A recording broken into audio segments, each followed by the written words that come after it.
Come ho fatto? Cantava. Il cielo. Proprio, posso dirlo. Ispirazione del cielo. E nessuno ci aveva mai fatto caso, neanche io. E tutto a un tratto, una mattina, non me lo scordo più. Era una mattina d'aprile e lei cantava alla finestra, sui tetti. Stavo in soffitta allora. 100.000 volte l'avevo sentita cantata da lei quella nostra arietta paesana e non ci avevo mai fatto caso. Ma quella mattina un angelo, ecco, un angelo mi parve che cantasse. Zitto zitto, verso sera, senza dire niente né a lei né alla madre, condussi su nella soffitta il maestro della banda, che è amico mio. Amicone per questo. Saro Malaviti. Tanto buono, poveretto. La sente, e lui è un maestro bravo, uno bravo che lì a Palma di Montechiara lo conoscono tutti. La sente e dice: Ma chi sta? Chi sta? È una voce divina! E figuratevi che allegrizza! Presi a nolo un pianoforte che per arrivare lassù in soffitta. Basta, comprai le carte da musica e subito il maestro cominciò a dare le lezioni, ma così, accontentandosi di qualche regaluccio che potevo fargli di tanto in tanto. Perché che ero io? Quello che sono adesso, un poveraccio. E il pianoforte costava, e le carte costavano. E poi Teresina doveva nutrirsi bene. Ah, carne, ogni giorno me ne posso vantare. E così cominciò a imparare.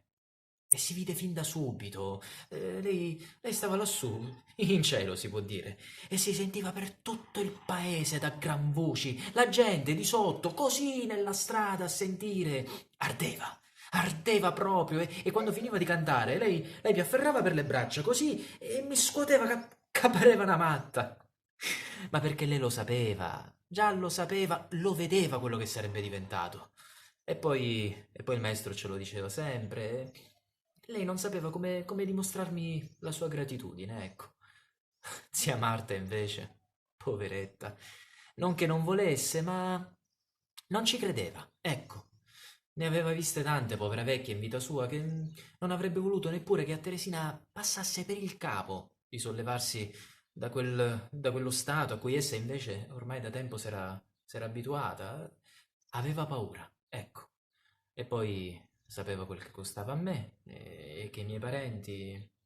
Ah, ma io la ruppi con tutti, con mio padre, con mia madre. E quando venne a Palma un maestro di fuori, uno che teneva concerti, ora non mi ricordo come si chiama, ma nominato assai. Basta. Quando questo maestro sentì Teresina e disse che sarebbe stato un peccato, un vero peccato, non farle proseguire gli studi in città, in un gran conservatorio, e io picchiai fuoco. La ruppi con tutti. Vendetti il podere che mi aveva lasciato morendo mio zio sacerdote e mandai Teresina a Napoli, al conservatorio.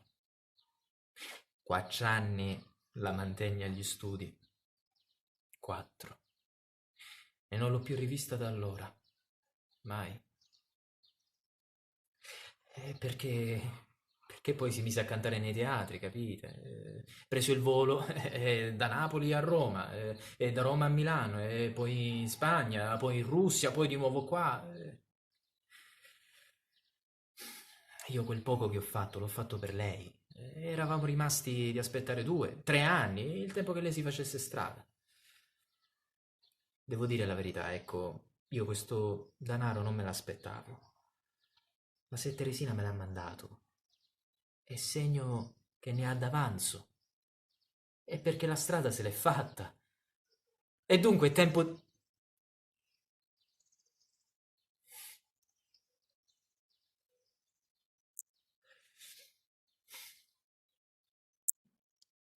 Io. Io sono qua.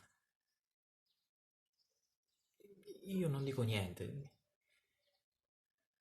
Io non dico niente. Dico.